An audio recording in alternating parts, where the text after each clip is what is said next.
राम राम जी साਰਿਆਂ ने आप सभी का हार्दिक स्वागत है अपने यूट्यूब चैनल नियति क्लासेज में। आज मैं एचएसएससी का लाइब्रेरियन का प्रीवियस पेपर है, इसका सॉल्यूशन लेकर आई हूँ। वीडियो को लास्ट तक ज़रूर देखना क्योंकि एचएसएससी क्वेश्चंस को रिपीट करती है और इस पेपर में कैसे इंडिया जीके के, हरियाणा जीके के जो भी क्वेश्चंस पूछे गए हैं उन सबको एक बार ज़रूर देखना कैसे कैसे पूछे गए हैं। अगर वीडियो अच्छी लगे तो वीडियो को लाइक करना, शेयर करना और चैनल को सब्सक्राइब करना। यहाँ पर हमारा फर्स्ट क्वेश्चन क्या है, हमने पर्यायवाची शब्द बताना है मंदिर का। ऑप्शंस दे रखे हैं दातुर, मंडूक, देवालय, बिजली। तो मंदिर है, इसका पर्यायवाची शब्द क्या हो जाएगा? देवालय। Option C. अगर हम इसका संधि विच्छेद करें तो क्या हो जाएगा? देव प्लस आल्य। और इसमें कौन सी संधि हो जाएगी? दीर्घ संधि। आल्य का मतलब होता है घर, तो देवों का घर वो क्या होता है? मंदिर। तो इसलिए ऑप्शन सी हमारा आंसर हो जाएगा। अगर हम यहाँ पर मंडूक की बात करें तो मंडूक का मतलब क्या होता है? मेंढक। बिजली के पर्यायवाची शब्द बहुत बार पेपर में पूछे जाते हैं, क्या क्या हैं? चपला, चंचला और तड़ित। ये किसके पर्यायवाची शब्द हैं? बिजली के। क्वेश्चन नंबर 2 है हमारा, तत्काल का विलोम शब्द बताना है। तुरंत, झटपट, जल्दी, धीरे धीरे। तो तत्काल का मतलब क्या होता है? जल्दी, तुरंत, झटपट, ये तत्काल के सेम है, सिनोनिम है ये। तो धीरे धीरे इसका आंसर हो जाएगा क्योंकि हमने इसमें अपोजिट वर्ड बताना है इसका, तो धीरे धीरे इसका आंसर हो जाएगा। ऑप्शन क्वेश्चन नंबर 3 है हमारा, एक वचन शब्द बताना है तैयारियां का। तो तैयारियां का एक वचन क्या हो जाएगा? ऑप्शन सी, तैयारी। जिस भी शब्द का हमने बहुवचन बनाना है और उसके लास्ट में बड़ी ई की मात्रा है तो उसका बहुवचन बनाते टाइम उसका क्या हो जाएगा? जो बड़ी ई की मात्रा है वो छोटी ई में कन्वर्ट हो जाएगी। जैसे ये तैयारी है, इसके लास्ट में ये बड़ी ई की मात्रा है और इसका बहुवचन बनाते टाइम इसकी क्या हो गई? छोटी ई की मात्रा हो गई और क्या बन गया? ये तैयारियाँ। ऐसे ही बीमारी का हो जाएगा। ये बीमारी बहुत बार पेपर में पूछी जाती है, बीमारियों का जो बहुवचन है वो क्या बनेगा? तो ऑप्शन सी हमारा यहाँ पर आंसर हो जाएगा। अगर वीडियो अच्छी लगे तो वीडियो को लाइक ज़रूर करना। क्वेश्चन नंबर 4 है हमारा, पहाड़ का बहुवचन बताना है। तो पहाड़ का बहुवचन क्या हो जाएगा? पहाड़ियाँ। ऑप्शन ए हमारा आंसर हो जाएगा। अगला क्वेश्चन है, मुहावरा बताना है जवाब बदलना का। मना कर देना, उल्टा जवाब देना, कही हुई बात से बदल जाना, हेरा फेरी करना। तो जवाब बदलना मतलब कही हुई बात से बदल जाना। ऑप्शन बी आंसर हो जाएगा। ये 5 क्वेश्चन हिंदी के पूछ रखे थे इस पेपर में। छठा क्वेश्चन है, सिनोनिम बताना है रिसोल्यूट का। रिसोल्यूट का मतलब क्या होता है? जिद्दी। ऑप्शंस है Sai, soft, stubborn, decision. Decision क्या होता है? निर्णय लेना। सॉफ्ट मतलब नरम। साई मतलब शर्माना, साई कोए, COY, इनका मतलब क्या होता है? शर्माना। और स्टबर्न है, इसका मतलब क्या होता है? जिद्दी। तो इसका आंसर क्या हो जाएगा? Option B. स्टबर्न और ओब्स्टिनेट, इन दोनों का मतलब क्या होता है? जिद्दी। और ओब्स्टिनेट SSC में बहुत बार पूछा गया है। स्टबर्न, ओब्स्टिनेट, रिसोल्यूट, इन तीनों का मतलब क्या होता है? जिद्दी। तो ऑप्शन बी यहाँ पर आंसर हो जाएगा। क्वेश्चन नंबर 7 है, एंटोनिम बताना है एनोइड का। एनोइड का मतलब क्या होता है? उदास होना। तो एंटोनिम मतलब इसका विपरीतार्थक बताना है। तो एनोइड का मतलब उदास होना मतलब खुशी। तो प्लीज्ड माने क्या होता है? प्रशंसा, खुशी। तो ऑप्शन बी हमारा आंसर हो जाएगा। क्वेश्चन नंबर 8 है हमारा, ईडियम फ्रेज बताना है keep your finger crossed. Finger को क्रॉस करना मतलब एक उंगली पर दूसरी उंगली चढ़ाना। फिंगर क्रॉस करना मतलब पहले हम छोटे थे तब करते थे, फिंगर क्रॉस करके मतलब कुछ अच्छा होने की कामना करना। तो ऑप्शंस क्या होता है? Ready for a quarrel, quarrel मतलब झगड़ा, झगड़े के लिए तैयार होना। B ready to answer, answer देने के लिए तैयार होना।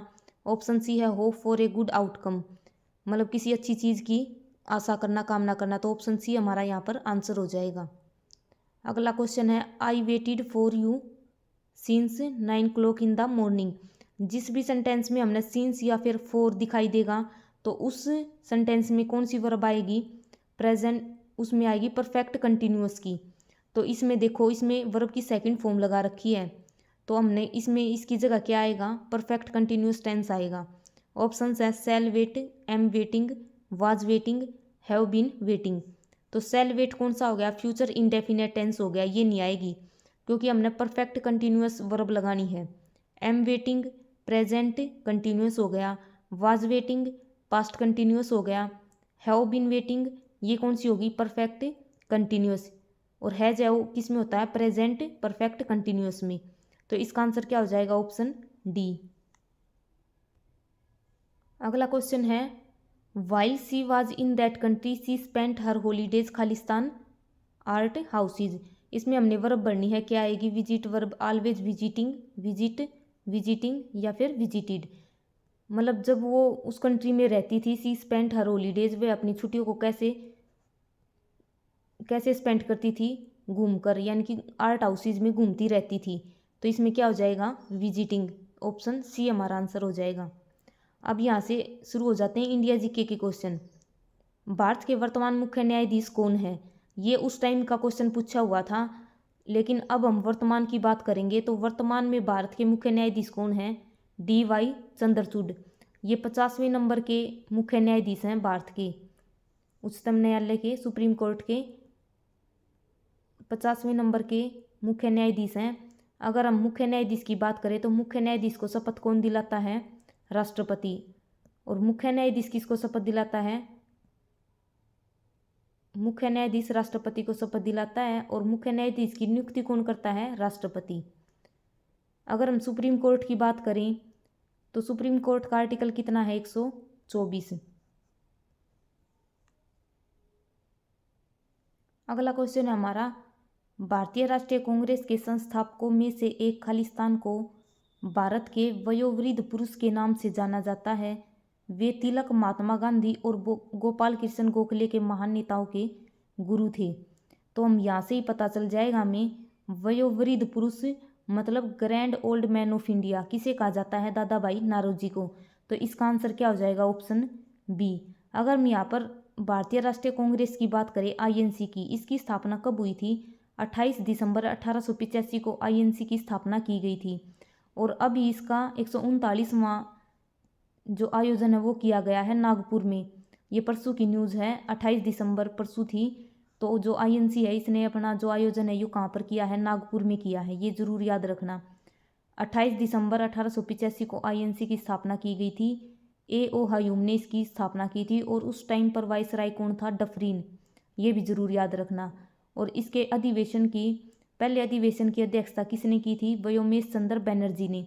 और दादा भाई नारोजी ने कौन से की थी, कोलकाता अधिवेशन जो 1886 में हुआ था, 1885 में हुआ था, उसकी अध्यक्षता की थी व्योमेश चंद्र बनर्जी ने।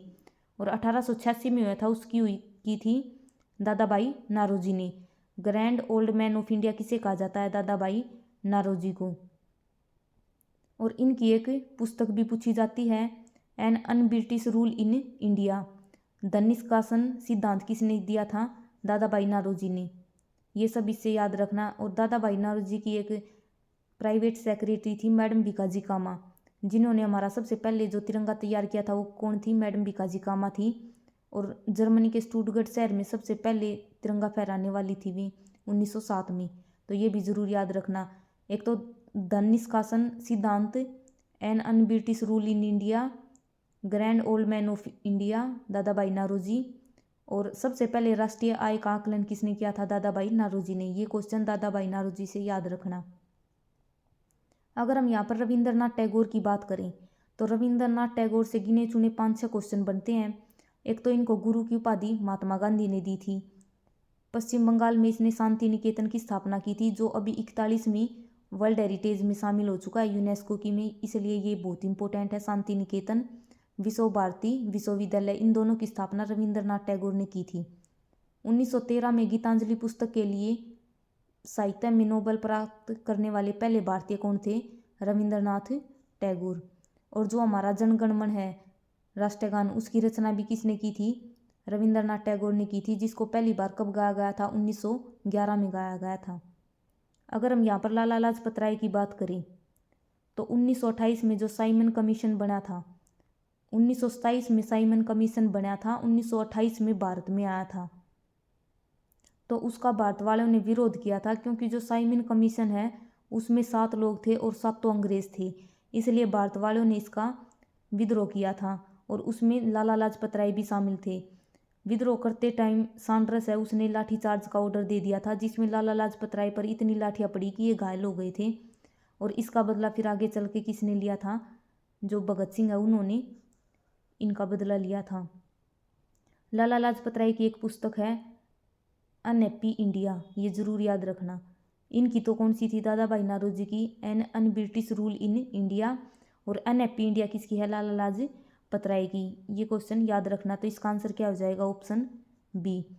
महात्मा गांधी के बारे में अगर किसी ने जानना है तो पूरा क्रोनोलॉजिकल ऑर्डर में इसके बारे में बताया गया है। जितने भी महात्मा गांधी ने विद्रोह किए हैं, इनकी जो भी पुस्तक है, इनके गुरु कौन थे, गोपाल कृष्ण गोखले इनके गुरु थे। मतलब पूरी डिटेल में सब कुछ महात्मा गांधी पर एक वीडियो बना रखी है। एक बार चैनल पर जाओ और जाके एक बार महात्मा गांधी की वीडियो ज़रूर देखना, क्योंकि महात्मा गांधी से 2-3 क्वेश्चन हर एक पेपर में पूछे जाते हैं। तो एक बार जाके उस क्लास को ज़रूर देखना महात्मा गांधी की, और कमेंट करके बताना कि वीडियो कैसी लगी। क्वेश्चन नंबर 13 है, मालगुडी डेज किसकी रचना है।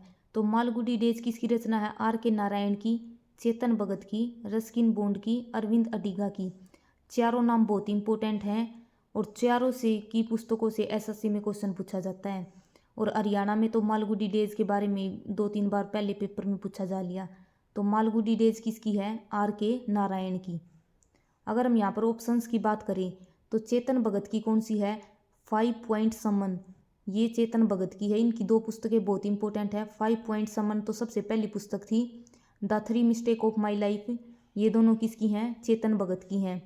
अगर हम यहाँ पर रस्किन बॉन्ड की बात करें तो a little book of India, ये किसकी है, रस्किन बॉन्ड की है। और अरविंद अडिगा वाइट टाइगर किसकी है, अरविंद अडिगा की।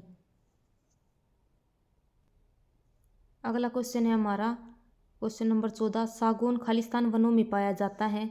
भारत में ये वन पूर्वी राज्यों और पश्चिमी घाटों की पूर्वी ढलानों में पाए जाते हैं। तो सागौन है, ये बहुत महंगा इसकी लकड़ियाँ बिकती हैं। जो ये सागौन है ये कहाँ पर पाया जाता है, पर्णपाती जो वन है वहाँ पर पाया जाता है। तो उष्णकटिबंधीय पर्णपाती वनों में सागौन है ये मिलता है। पूर्वी राज्य और पश्चिमी घाट यहाँ पर ये पाया जाता है। इसने क्वेश्चन में खुद ही बताया है। अगर हम यहाँ पर बात करें तो पूर्वी घाट और पश्चिमी घाट ये दोनों कहाँ पर मिलते हैं, नीलगिरी पहाड़ियों में मिलते हैं।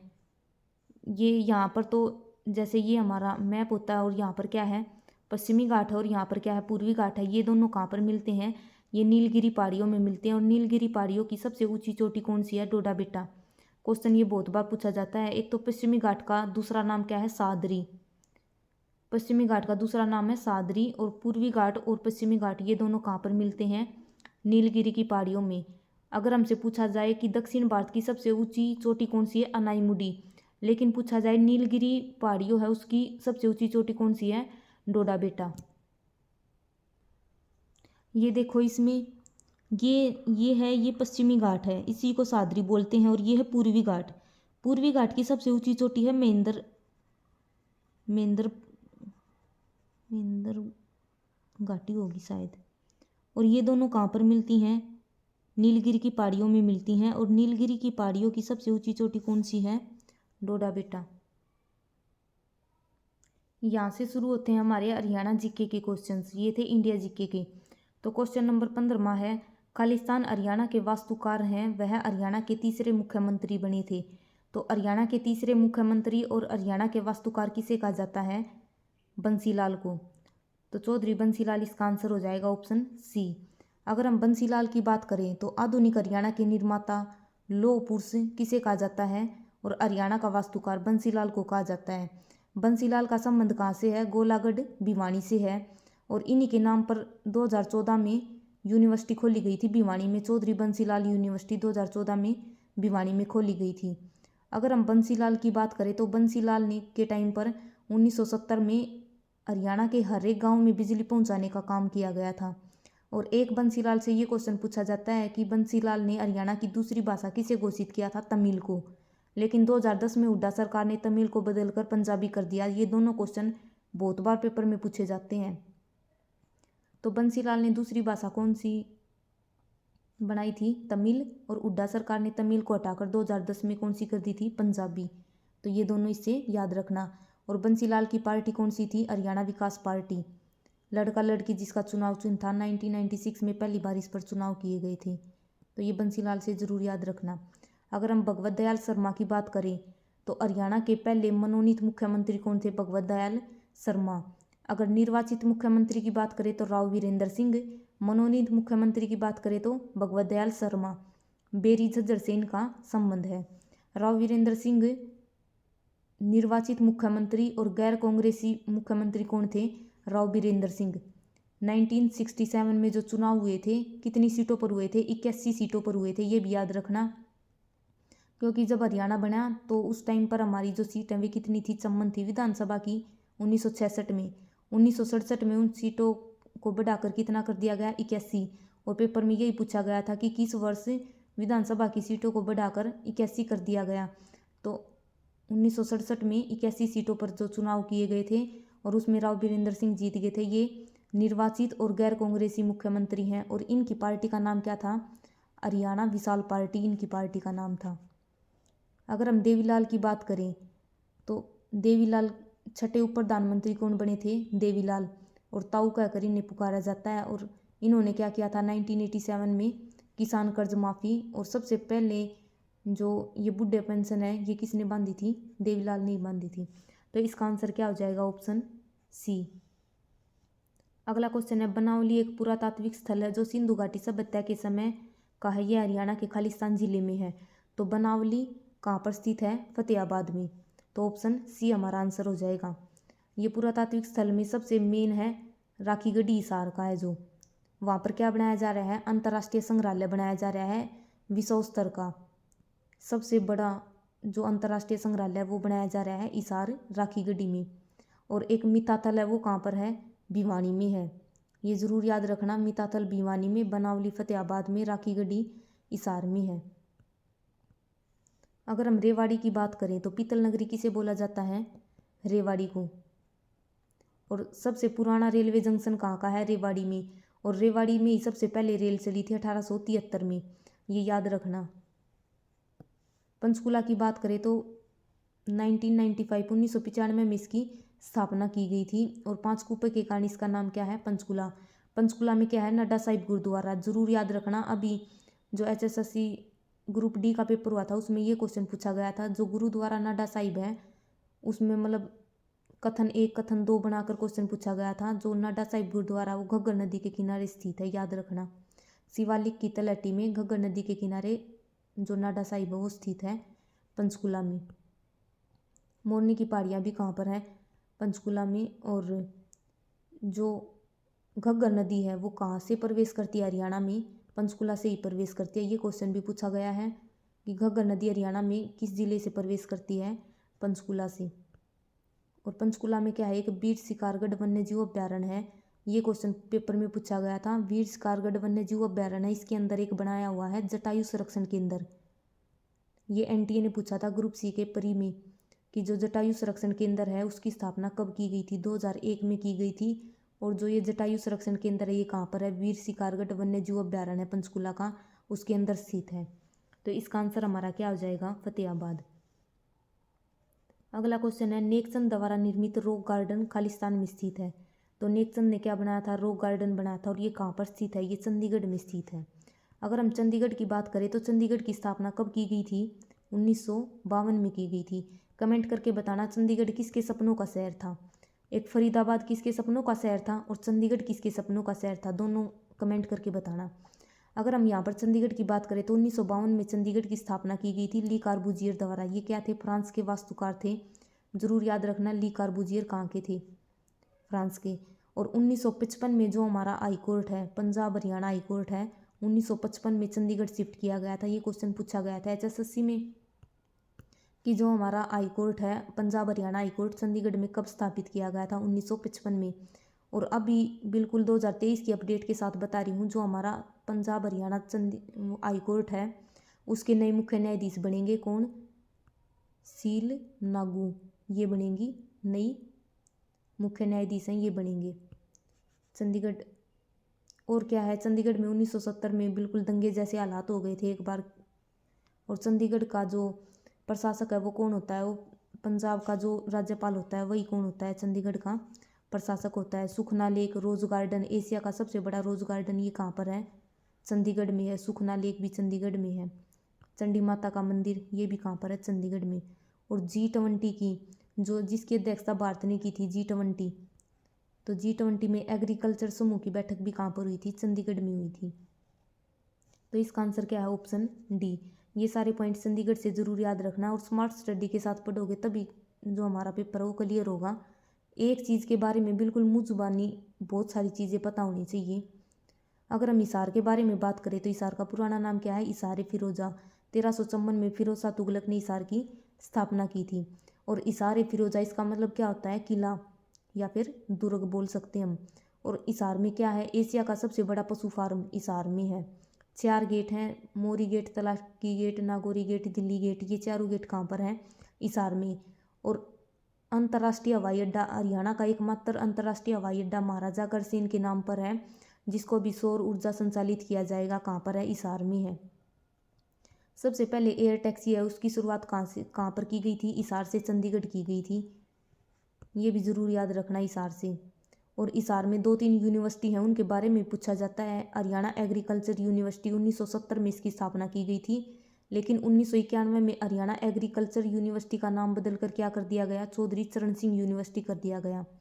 और क्या है? 1995 में हिसार में एक यूनिवर्सिटी थी, गुरु जम्बेश्वर यूनिवर्सिटी, उसकी स्थापना की गई। 2010 में लुआस यूनिवर्सिटी, लाला लाजपत राय पशु व चिकित्सा केंद्र है, इसकी स्थापना कहाँ पर की गई थी? हिसार में की गई थी। और एशिया का सबसे बड़ा पशु फार्म भी कहाँ पर है? हिसार में। लाठ की मस्जिद कहाँ पर है? हिसार में। ब्लू जे झील ये भी हिसार में। तो ये सब पॉइंट हिसार से ज़रूर याद रखना। पंचकुला के बारे में अभी बताया था, जो घग्गर नदी है वो पंचकुला से प्रवेश करती है। नाडा साहिब गुरुद्वारा ये किस घग्गर नदी के किनारे स्थित है? पंचकुला में। और एक शिवालिक की पहाड़ियाँ हैं, ये क्वेश्चन भी पेपर में पूछा जाता है कि शिवालिक की पहाड़ियाँ कहाँ पर फैली हुई है? हरियाणा के किस किस जिले में फैली हुई हैं? इतनी बार ये क्वेश्चन रिपीट हो लिया है HSSC में। 3 जिलों में जो शिवालिक की पहाड़ियाँ ये फैली हुई हैं, पंचकुला, अम्बाला और यमुनानगर, याद रखना। तो इसका आंसर क्या है हमारा? चंडीगढ़। क्वेश्चन नंबर 18वां क्या है? हरियाणा के नीरज चोपड़ा को 2018 में उनकी उपलब्धियों के लिए ESPN India multi sport award से सम्मानित किया गया। वह कौन सा खेल खेलते हैं? तो नीरज चोपड़ा का खेल कौन सा है? जेवेलिन थ्रू, भाला फेंक, ये इसका आंसर हो जाएगा। नीरज चोपड़ा का संबंध कहाँ से है? पानीपत, हरियाणा से इनका संबंध है। अगर हम यहाँ पर कुश्ती की बात करें तो कुश्ती थे तो अब साक्षी मलिक जरूर याद रखना, क्योंकि अभी 2023 की अपडेट है। जो साक्षी मलिक है इन्होंने संन्यास लेने की घोषणा कर दिया है। जो भारतीय कुश्ती संघ बनाया गया था जिसके अध्यक्ष कौन बने थे? संजू बने थे। तो साक्षी मलिक ने क्या कहा था? ऐसे अध्यक्ष होंगे तो मैं अपना मतलब अपने खेल से, अपनी कुश्ती से इस्तीफा दे मतलब संन्यास दे दूंगी। तो जो साक्षी मलिक है उन्होंने मतलब प्रेस कॉन्फ्रेंस में अपने जूते हैं ना वो टेबल के ऊपर रख दिए थे साक्षी मलिक ने। और जो बजरंग पुनिया है उन्होंने अपना पद्मश्री लौटा दिया था। जो भारत का सर्वोच्च सम्मान है 4थे नंबर का पद्मश्री, बजरंग पुनिया ने लौटा दिया और साक्षी मलिक ने संन्यास की घोषणा की थी। तो याद रखना कुश्ती से। और साक्षी मलिक ने 2016 में रियो ओलंपिक में भारत को कुश्ती में पहला पदक दिलाने वाला काम किया था। कांस्य पदक जीता था साक्षी मलिक ने। अगर हम मुक्केबाज की बात करें तो अवा सिंह, जगदीश और बॉक्सिंग का खिलाड़ी एक विजेंद्र सिंह, जिन्होंने 2008 के ओलंपिक में क्या किया था? कांस्य पदक दिलाया था। बैडमिंटन से साइना नेहवाल का संबंध किससे है? बैडमिंटन से। उबेर कप, थॉमस कप, इन दोनों का संबंध किससे है? बैडमिंटन से। तो ये याद रखना, नीरज चोपड़ा का भाला फेंक से संबंध है। और नीरज चोपड़ा ने अभी टोक्यो ओलंपिक में क्या दिलाया था? हमें गोल्ड दिलाया था। बहुत इंपॉर्टेंट क्वेश्चन बता रही हूँ नीरज चोपड़ा से। जो टोक्यो ओलंपिक 2020 के थे, 2021 में हुए थे, उसमें नीरज चोपड़ा ने भारत को व्यक्तिगत वर्ग में दूसरा गोल्ड दिलाया था। पहला गोल्ड भारत में मतलब भारत को व्यक्तिगत वर्ग में किसने दिलाया था? अभिनव बिंद्रा ने। और दूसरा नीरज चोपड़ा ने। और जिस दिन नीरज चोपड़ा ने जो भाला फेंका था वो दिन था 7 अगस्त का। और इसीलिए घोषणा की थी कि 7 अगस्त को कौन सा दिवस मनाया जाएगा? भाला फेंक दिवस मनाया जाएगा। तो ये याद रखना। और नीरज चोपड़ा ने कितनी दूर भाला फेंका था? 87.85 मीटर फेंका था। इसका आंसर ऑप्शन बी। अगला क्वेश्चन है, नवंबर 2019 की तारीख में हरियाणा की सबसे बड़ी पार्टी कौन सी है? तो जो हमारे चुनाव हुए थे वे कब हुए थे? नवंबर 2019 में हुए थे। और उसमें सबसे बड़ी पार्टी कौन सी है? तो बीजेपी जो हमारी सबसे बड़ी पार्टी है, भारतीय जनता पार्टी। क्यों है? क्योंकि जो 2019 के चुनाव हुए थे, मतलब विधानसभा की टोटल सीट कितनी है? 90 है, जिनमें से 40 सीट किसे मिली थी? बीजेपी को मिली थी। 31 सीटें INC कांग्रेस को मिली थी। और 10 सीट किसे मिली थी, जननायक जनता पार्टी। और इन दोनों ने मिलकर, बीजेपी और जेजेपी, इन दोनों ने मिलकर अपनी सरकार बनाई थी। तो यहाँ से तो मुख्यमंत्री कौन बनाए गए थे, मनोहर लाल खट्टर, और उप मुख्यमंत्री कौन बनाए गए थे, दुष्यंत चौटाला। और ये जो पार्टी है, ये नवीनतम पार्टी है, इसका गठन कब किया गया था, 8 दिसंबर 2018 को किया गया था शायद। तो 2018 में इसका और चुनाव, मतलब इसका चिन्ह क्या है, सब भी इसका चिन्ह है जेजेपी पार्टी, 2018 में बनी थी। इन दोनों ने मिलकर क्या किया था, अपनी सरकार बनाई थी।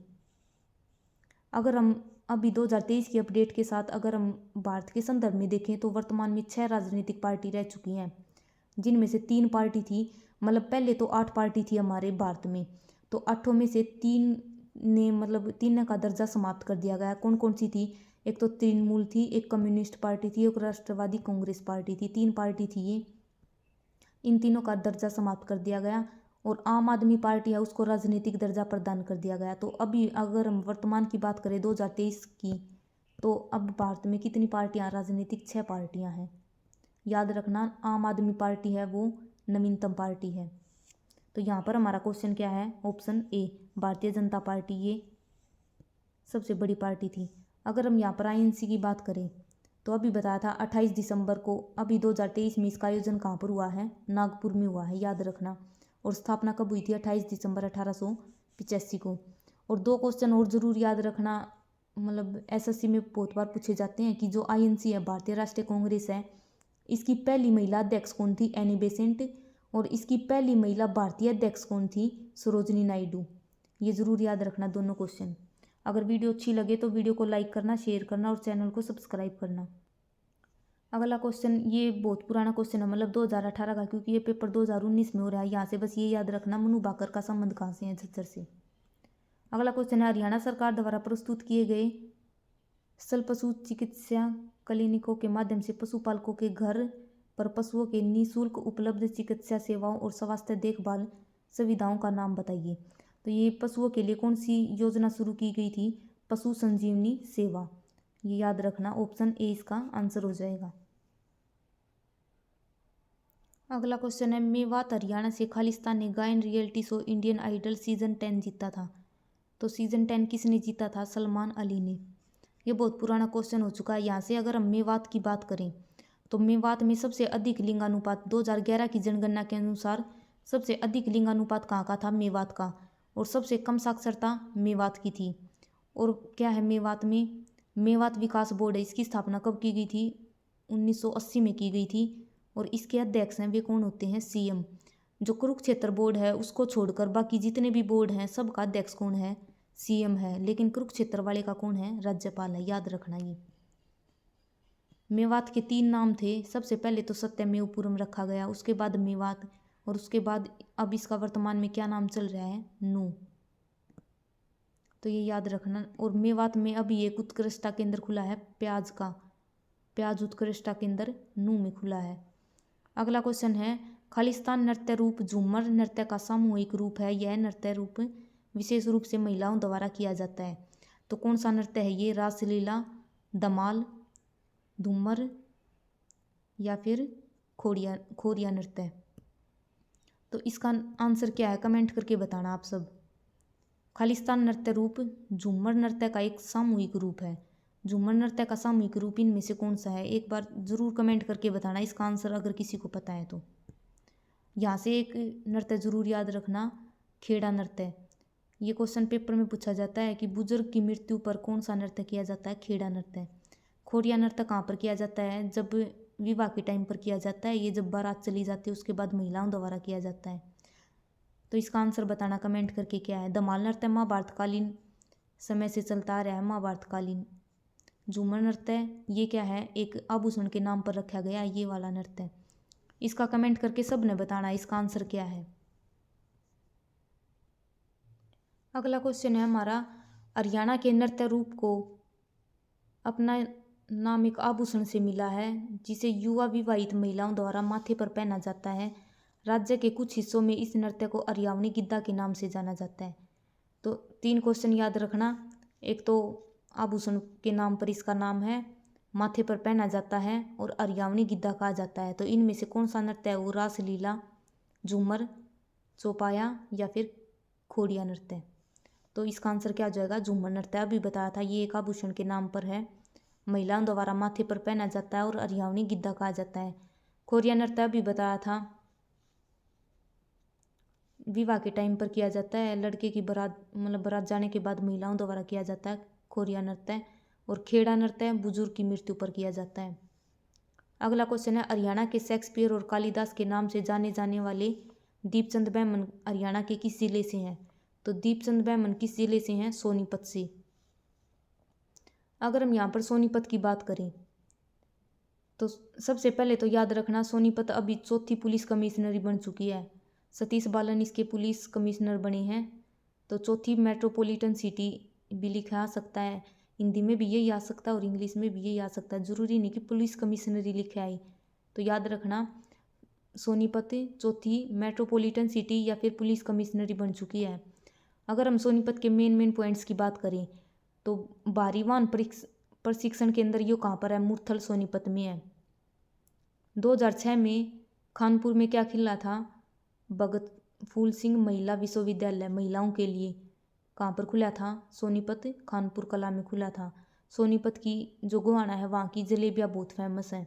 मामा भांजा की दरगाह कहाँ पर है, सोनीपत में। अंतर्राष्ट्रीय सब्जी मंडी है वो भी कहाँ पर है, गन्नौर सोनीपत में है।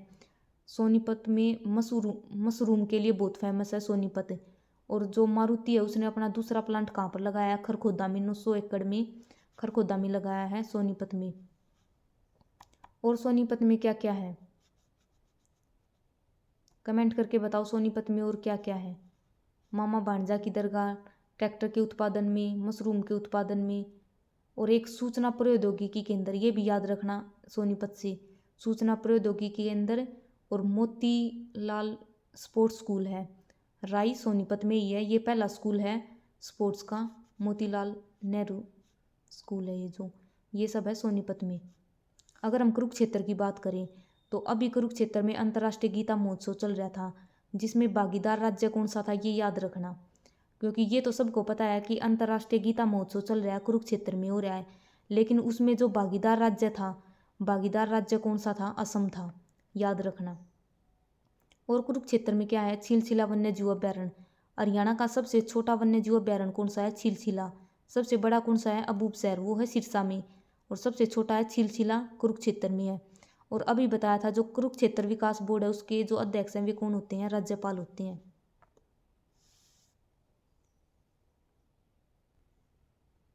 क्वेश्चन नंबर 26वां कौन क्या है हमारा, अयोध्या प्रसाद गोयलिया जिन्होंने भारतीय दर्शकों के लिए उर्दू कविता पेश की हरियाणा के किस जिले के रहने वाले हैं।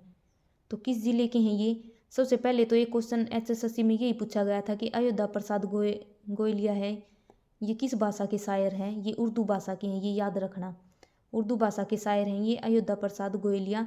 और ये किस जिले के हैं, गुरुग्राम जिले के हैं। अगर हम यहाँ पर गुड़गांव की बात करें तो गुरु द्रोणाचार्य है, इन्होंने गुरुग्राम में इसकी स्थापना की थी। और गुरुग्राम में 3-4 मेले लगते हैं, बहुत इंपॉर्टेंट है। एक तो शीतला माता का मेला, माता मसानी जिसे बोला जाता है। और शीतला माता साइन बोर्ड है, उसकी स्थापना कब की गई थी, 1991 में की गई थी। उसके अध्यक्ष कौन है, मुख्यमंत्री। शीतला माता का मेला, बुद्धो माता का मेला, भगत पूर्णमल का मेला, ये सब कहाँ पर लगते हैं, गुड़गांव में लगते हैं। सोनाकार रैली 1964 में जो शुरू की गई थी, गर्म पानी का चश्मा, ये भी कहाँ पर है, सोना में। और गुरुग्राम एकमात्र ऐसा है जहाँ पर 2 नगर निगम है, एक तो गुरुग्राम खुद है और दूसरा क्या है, मानेसर। ये दोनों नगर निगम बन चुके हैं, मानेसर ये। और मानेसर में क्या है, अंतर्राष्ट्रीय ब्रेन शोध केंद्र कहाँ पर है, राष्ट्रीय ब्रेन शोध केंद्र, ये कहाँ पर है, मानेसर में है। 1997 में इसकी स्थापना की गई थी गुरुग्राम में। विश्व शांति केंद्र ये भी कहाँ पर बनाया गया है, गुड़गांव में। और गुड़गांव को क्या बोला जाता है, मनोरंजन हब। पहली साइबर सिटी साइबर जो थाना है वो कहाँ पर खुला था, गुरुग्राम में, इसलिए साइबर सिटी किसे कहा जाता है, गुरुग्राम को ही बोला जाता है। तो ये सब गुड़गांव के बारे में याद रखना। इसका आंसर है ऑप्शन सी। अगला क्वेश्चन है, भक्ति भारती तुलसीदास शर्मा दिनेश की एक काव्य रचना है, यह कवि हरियाणा के किस जिले के रहने वाले हैं। तो तुलसीदास शर्मा है, इनकी ये रचना है भक्ति भारती। और ये दूसरी तरह घुमाकर भी ये क्वेश्चन पूछा गया है, तुलसीदास निम्न में से कौन सी तुलसीदास शर्मा की है, या फिर भक्ति भारती किसकी रचना है, तो तुलसीदास शर्मा की है। और इनका संबंध कहाँ से है, भिवानी से है, ये जरूर याद रखना। और एक रामचरितमानस किसकी है, कमेंट करके बताना। रामचरितमानस है, बहुत बार पेपर में पूछी गई है, किसकी है कमेंट करके जरूर बताइए। तुलसीदास शर्मा है, इसका संबंध कहाँ से है, भिवानी से। भिवानी को क्या बोला जाता है, छोटी काशी। बॉक्सिंग का पावर हाउस किसे कहा जाता है, भिवानी को। मंदिरों के कारण छोटी काशी कहा जाता है भिवानी को, बॉक्सिंग का पावर हाउस, क्योंकि जो विजेंद्र सिंह है 2008 में बीजिंग ओलंपिक में क्या था, कांस्य पदक जीता था, भिवानी के रहने वाले थे वे। और भिवानी में क्या है, स्टार स्मारक, ये भी पेपर में पूछा जा चुका है। स्टार स्मारक कहाँ पर है, भिवानी में। चौधरी बंसीलाल की यूनिवर्सिटी 2014 में खुली थी, वो भी कहाँ पर है, भिवानी में ही है। अगर हम यहाँ पर सिरसा की बात करें एक बार, जो सिरसा है ये हरियाणा का सबसे बड़ा ज़िला है क्षेत्रफल की दृष्टि से। सबसे बड़ा ज़िला कौन सा है, सिरसा। अगर सबसे छोटा पूछा जाए तो फरीदाबाद, सबसे बड़ा पूछा जाए तो सिरसा। और सिरसा में क्या है, अबूबसैर वन्यजीव अभ्यारण्य, हरियाणा का सबसे बड़ा वन्यजीव अभ्यारण्य है अबूबसैर, ये कहाँ पर है, सिरसा जिले में है। और सिरसा में क्या है, अनकाई दलदल पाया जाता है। जो खट्टे फल हैं वे कहाँ पर पाए जाते हैं, सभी सिरसा में पाए जाते हैं। सेरिस्कर वनों के कारण इसका नाम क्या पड़ा था, सिरसा। और सिरसा में क्या है, चौधरी देवीलाल यूनिवर्सिटी 2003 में खोली गई थी, सिरसा जिले में है। सबसे पश्चिमी गांव कौन सा है, चौटाला, वो भी कहाँ पर है, सिरसा में है। ऊंट प्रजनन केंद्र सिरसा में है। हिसार के बारे में हम बात कर चुके हैं, मेन जो पॉइंट्स हैं हिसार के। तो इसका आंसर क्या है, तुलसीदास शर्मा भिवानी के हैं। अगला क्वेश्चन है, हरियाणा के खालिस्तान जिले में मुख्य रबी फसल गेहूँ है, जबकि मुख्य खरीफ फसल धान है। तो किस जिले में रबी की फसल क्या है, गेहूँ है, और खरीफ की फसल क्या है, धान है। तो ये याद रखना, धान तो खरीफ की फसल है। रबी की फसल पेपर में बहुत बार पूछी जाती है। इनको याद करने की एक ट्रिक है, रबी ने मैम को जो चने दिए वे सभी गले हुए थे। मैं अभी लिख देती हूँ, आप सभी को याद हो जाएगा। ये देखो, ये लिख दिया, रवि ने मैम को जो चने दिए वे सभी गले हुए थे। अगर ये लाइन याद होगी तो समझ लो रबी की जितनी भी फसल है वे सारी याद होगी। रवि से तो बन गया रबी, मे से हो गया मेथी, मैं से मटर, जौ, चने, ग से हो गया गेहूँ, ये सारी क्या है, रबी की फसल है। गेहूँ, जौ, चना, मटर, मेथी, ये सारी क्या हैं, रबी की फसलें हैं। तो ये याद रख लेना। तो वो कौन सा ज़िला है जिसमें रबी की फसल गेहूँ है और खरीफ की धान है, तो कौन सा है वो, पानीपत। ऑप्शन ए हमारा आंसर हो जाएगा। अगर हम पानीपत की बात करें तो अभी 2G इथेनॉल प्लांट कहाँ पर लगाया गया है, पानीपत में। बुनकरों की नगरी किसे कहा जाता है, पानीपत को। अमोनिया प्लांट, रबड़ संयंत्र, ये सब कहाँ पर है, पानीपत में है। और पानीपत के तीनों युद्ध जरूर याद रखना, एग्जैक्ट डेट के साथ याद रखने हैं। 21 अप्रैल 1526 पहला युद्ध, जिसका संबंध काबुली बाग मस्जिद से है। बाबर जीत गया था, इब्राहिम लोदी हार गया था। इब्राहिम लोदी का मकबरा वो भी कहाँ पर है, पानीपत में है। ये हो गया पानीपत का पहला युद्ध। पानीपत का दूसरा युद्ध 5 नवंबर 1556 को अकबर और एमू के बीच में अकबर विजेता रहा था। 14 जनवरी 1761 पानीपत का तीसरा युद्ध, काला अम्ब स्थान का संबंध पानीपत के तीसरे युद्ध से है, ये जरूर याद रखना। चंडीगढ़ की अभी हमने बात की थी, चंडीगढ़ हरियाणा हाई कोर्ट कहाँ पर है, चंडीगढ़ में है। 1955 में शिफ्ट किया गया था। सुकना लेक, रोज गार्डन, ये सब कहाँ पर है, चंडीगढ़ में है। तो इसका आंसर क्या है, ऑप्शन ए। अगला क्वेश्चन है, हरियाणा के खालिस्तान जिले को कानौद के नाम से जाना जाता है क्योंकि इसका संबंध कानौदिया से था, जो एक ब्राह्मण थे। तो कानौद या फिर कानोडिया ब्राह्मण। और महेंद्रगढ़ का पुराना नाम भी क्या है, कानौड है। तो इसका आंसर क्या है, ऑप्शन डी।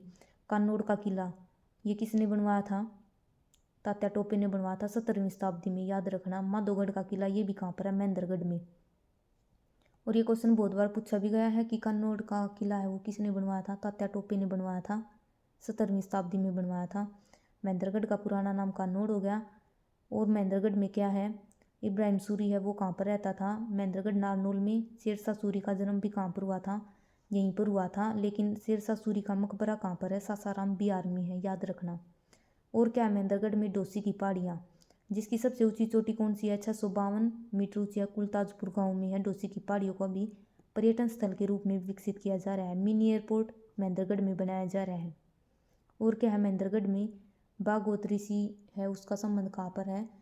डोसी की पहाड़ियों से है। पिपलाद ऋषि, इन दोनों ऋषि कहाँ पर है? महेंद्रगढ़ के हैं ये। और महेंद्रगढ़ में क्या है बताना?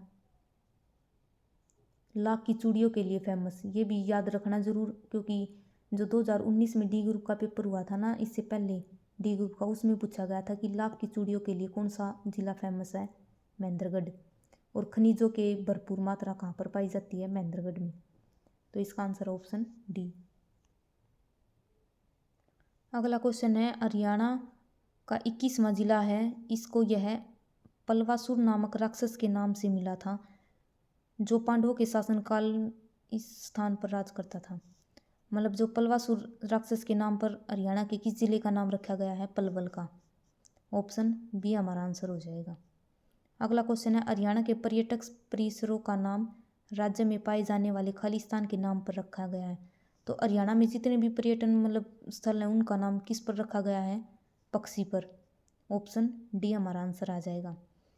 हमने नू तो बतानी नहीं होती, क्लास किसी लागी, बढ़िया बढ़िया कमेंट तो कदे करने नहीं होते, कम से कम ये बता दियो कि हरियाणा का पक्षी क्या है, मतलब राज्य पक्षी है वो कौन सा है। राज्य पक्षी और राज्य पशु दोनों कमेंट करके बताना। क्वेश्चन नंबर 32 में खालिस्तान को कैथल जिले की प्रमुख फसल माना जाता है। तो कैथल जिले की प्रमुख फसल कौन सी है? ऑप्शन है बासमती चावल, ज्वार, जौ, बाजरा। तो इनमें से प्रमुख फसल कौन सी है? चावल। ट्रिपल के की जो पट्टी है, करनाल, कैथल और एक के बच गया, इनमें क्या है? बासमती चावल बहुत फेमस है। तो अभी बताया था जो चावल है ये क्या है? खरीफ की फसल है। जो गेहूं की फसल है, याद रखना। तो ऑप्शन ए हमारा आंसर हो जाएगा। अगला क्वेश्चन है 33वां। एक नगर निगम द्वारा प्रकाशित क्षेत्र को नगर पालिका क्षेत्र कहा जाता है, जिसे आगे प्रादेशिक निर्वाचन क्षेत्रों में विभाजित किया जाता है, जिसे खालिस्तान कहा जाता है। सबसे पहले नगर निगम के क्या बाद क्या बनाई जाती है? नगर पालिका। और उसके बाद क्या बन जाते हैं? वार्ड। जैसे हम वोट गिरने जाते हैं तो वार्ड के हिसाब से जो हम मेंबर चुनते हैं वो वार्ड के हिसाब से बनता है। तो या इसी तरह याद रखना कि नगर निगम के बाद नगर पालिका, उसके बाद वार्ड बनाए जाते हैं। अगर हम नगर निगम की बात करें तो वर्तमान में हरियाणा में कितने नगर निगम हैं? 11। अगला क्वेश्चन है खालिस्तान पंचायती राज प्रणाली की एक मध्य स्तरीय इकाई है, यानी कि जो मीडियम लेवल है, सेकंड लेवल है, वो कौन सा है पंचायती राज का? जो 1957 में बलवंत राय मेहता समिति आई थी, 1957 में आई थी, उसने 3 टायर बताए थे पंचायती राज की। सबसे पहला टायर कौन सा था, यानी कि लेवल 1 कौन सा था? ग्राम पंचायत का। दूसरा था ब्लॉक समिति का। और तीसरा क्या था? जिला परिषद का। ये तीनों याद रखना, बहुत बार पेपर में पूछे गए हैं तीनों के तीनों लेवल। लेवल 1 ग्राम पंचायत, उसके बाद पंचायत समिति, जिला परिषद। तो मध्य स्तरीय कौन सा हो गया? पंचायत समिति या फिर ब्लॉक समिति भी लिखे आ सकते हैं। अगर हम यहाँ पर पंचायत की बात करें तो पंचायत से रिलेटेड हर एक क्वेश्चन मतलब पेपर में जरूर पूछा जा है। सबसे पहला ग्राम पंचायत का गठन, यानी कि ग्राम पंचायत है, किस आर्टिकल में है? आर्टिकल 40 में। सबसे पहले ग्राम जो पंचायती राज है ये कहाँ पर लागू हुआ था? ये हुआ था 2 अक्टूबर को 1959 नागौर डिस्ट्रिक्ट राजस्थान में। और पंडित जवाहरलाल नेहरू ने इसका जो उद्घाटन है ये किया था। और ये महात्मा गांधी के सपनों का था। महात्मा गांधी का सपना था कि मतलब क्या होना चाहिए? पंचायती राज होनी चाहिए। इससे पहले वाला पेपर जो करवाया है उसमें यही क्वेश्चन पूछ रखा था। जो पंचायती राज प्रणाली है इसका उद्घाटन किसने किया था? जवाहरलाल नेहरू ने किया था। और कब किया था? 2 अक्टूबर को, क्योंकि ये महात्मा गांधी के सपनों का वो था, महात्मा गांधी का सपना था ये पंचायती राज का, इसलिए 2 अक्टूबर को किया था ये। तो 2 अक्टूबर 1959 को सबसे पहले नागौर डिस्ट्रिक्ट राजस्थान में लागू किया गया था। और पंचायती के लिए एक संविधान संशोधन हुआ था 73वां संविधान संशोधन 1952। 1993 में ये लागू हुआ था। 1992 में ये जो संशोधन हुआ था। और उसको लागू करने वाला पहला राज्य कौन सा था? मध्य प्रदेश। ये भी याद रखना। और पंचायती राज दिवस कब मनाया जाता है? 24 अप्रैल को। हरियाणा में पंचायती राज दिवस कब मनाया जाता है? 22 अप्रैल को। दोनों क्वेश्चन याद रखना। तो यहाँ पर हमारा आंसर क्या हो जाएगा? Option D. 35वां क्वेश्चन है हमारा, उच्च गुणवत्ता वाली सब्जियां पैदा करने के लिए हरियाणा के जिले में पहली भारत इजराइल कृषि परियोजना स्थापित की गई है। तो हरियाणा के किस जिले में, मतलब भारत इजराइल है, इन दोनों ने मिलकर कृषि परियोजना कहाँ पर शुरू की गई थी? सब्जियों के उत्पादन के लिए, यानी कि सब्जी उत्कृष्टता केंद्र कहाँ पर खोला गया है? घरोंडा, करनाल में। तो इसका आंसर क्या हो जाएगा? करनाल। अगर हम यहाँ पर करनाल की बात करें तो नवीनतम पद्धति से बसाया गया शहर कौन सा है? करनाल। हरियाणा का पेरिस किसे कहा जाता है? करनाल को। और जो मनोहर लाल खट्टर है उसका चुनाव क्षेत्र भी कौन सा है? करनाल। अदिति मंदिर करनाल में है। NDRI national dairy research institute, इसकी स्थापना करनाल में कब की गई थी? 1955 में। याद रखना, सब्जी उत्कृष्टता केंद्र कहाँ पर है? घरोंडा, करनाल में है। यह करनाल के बारे में कुछ मेन से पॉइंट। अगर हम ये जो उत्कृष्टता केंद्र है, अगर हम इनकी बात करें तो 4-5 हैं, ये नए नए अभी खुले हैं। जैसे एक तो मधुमक्खी, या फिर हम बोल दें शहद। तो मधुमक्खी जो उत्कृष्टता केंद्र है ये कहाँ पर खोला गया है? कुरुक्षेत्र में खोला गया है, रामनगर में। और 5वें नंबर का बागवानी उत्कृष्टता केंद्र कहाँ पर खोला गया है? गिगनाऊ, भिवानी में। फल उत्कृष्टता केंद्र कहाँ पर है? मझियाना, सिरसा में है। और सजावटी मछलियों के लिए उत्कृष्टता केंद्र कहाँ पर खोला गया है? झज्जर में। तो ये याद रखना।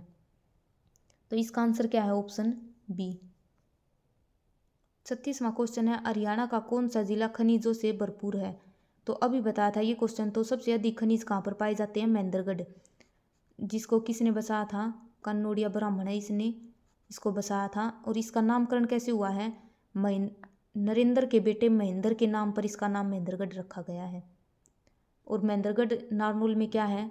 जल महल है, जिसकी स्थापना शाह कुली खान ने 1551 में की थी। ये भी याद रखना। लाख की चूड़ियों के लिए फेमस तात्या टोपे ने कन्नौड़ का किला बनाया था। माधोगढ़ का किला, ये सब कहाँ पर है? महेंद्रगढ़ में है। तो इसका आंसर क्या हो जाएगा? Option D. अगला क्वेश्चन है, हरियाणा के Chaudhary Devilal urban nature park को खालिस्तान के नाम से भी जाना जाता है। ये यमुनानगर जिले में है। तो Chaudhary Devilal urban nature park है, इसको क्या कहा जाता है? रुद्राक्ष वाटिका। बहुत बार ये क्वेश्चन पेपर में आ लिया, यमुनानगर जिले में है। अगर हम यमुनानगर की बात करें तो यमुनानगर में क्या है? कपाल मोचन का मेला कहाँ पर लगता है? बिलासपुर। तो ये जो अर्बल पार्क है ये कहाँ पर है? रुद्राक्ष वाटिका, यमुनानगर में है। और मेरे हिसाब से टोटल, मतलब अभी तक हरियाणा में 61 अर्बल पार्क हैं। कमेंट करके बताना कितनी है। मेरे हिसाब से तो 61 ही है। अगला क्वेश्चन है, इंटरनेट की गति को किस में नहीं मापा जाता? तो किस में नहीं मापा जाता इंटरनेट की गति को? kbps, किलोबाइट पर सेकंड, cbps, mbps, gbps। इनकी फुल फॉर्म पता चल गई होगी। किलोबाइट पर सेकंड, मेगाबाइट पर सेकंड, जीबी, ये सब तो पता है। इंटरनेट की स्पीड आती है, ऊपर लिखी आती है KB, GB, MB। तो इसमें ऑप्शन बी हो जाएगा। ये गलत है, इसमें इंटरनेट की स्पीड को नहीं मापा जाता। अगर वीडियो अच्छी लगे तो वीडियो को लाइक करना, शेयर करना और चैनल को सब्सक्राइब करना। अगर किसी ने इससे पहले वाले पेपर नहीं देखे तो एक बार जाके ज़रूर देख लेना, क्योंकि HSSC पुराने पेपरों से ही क्वेश्चन उठाती है। हमने ये नहीं देखना है कि पेपर किस चीज़ का है, हमने क्वेश्चन तो मतलब होना चाहिए।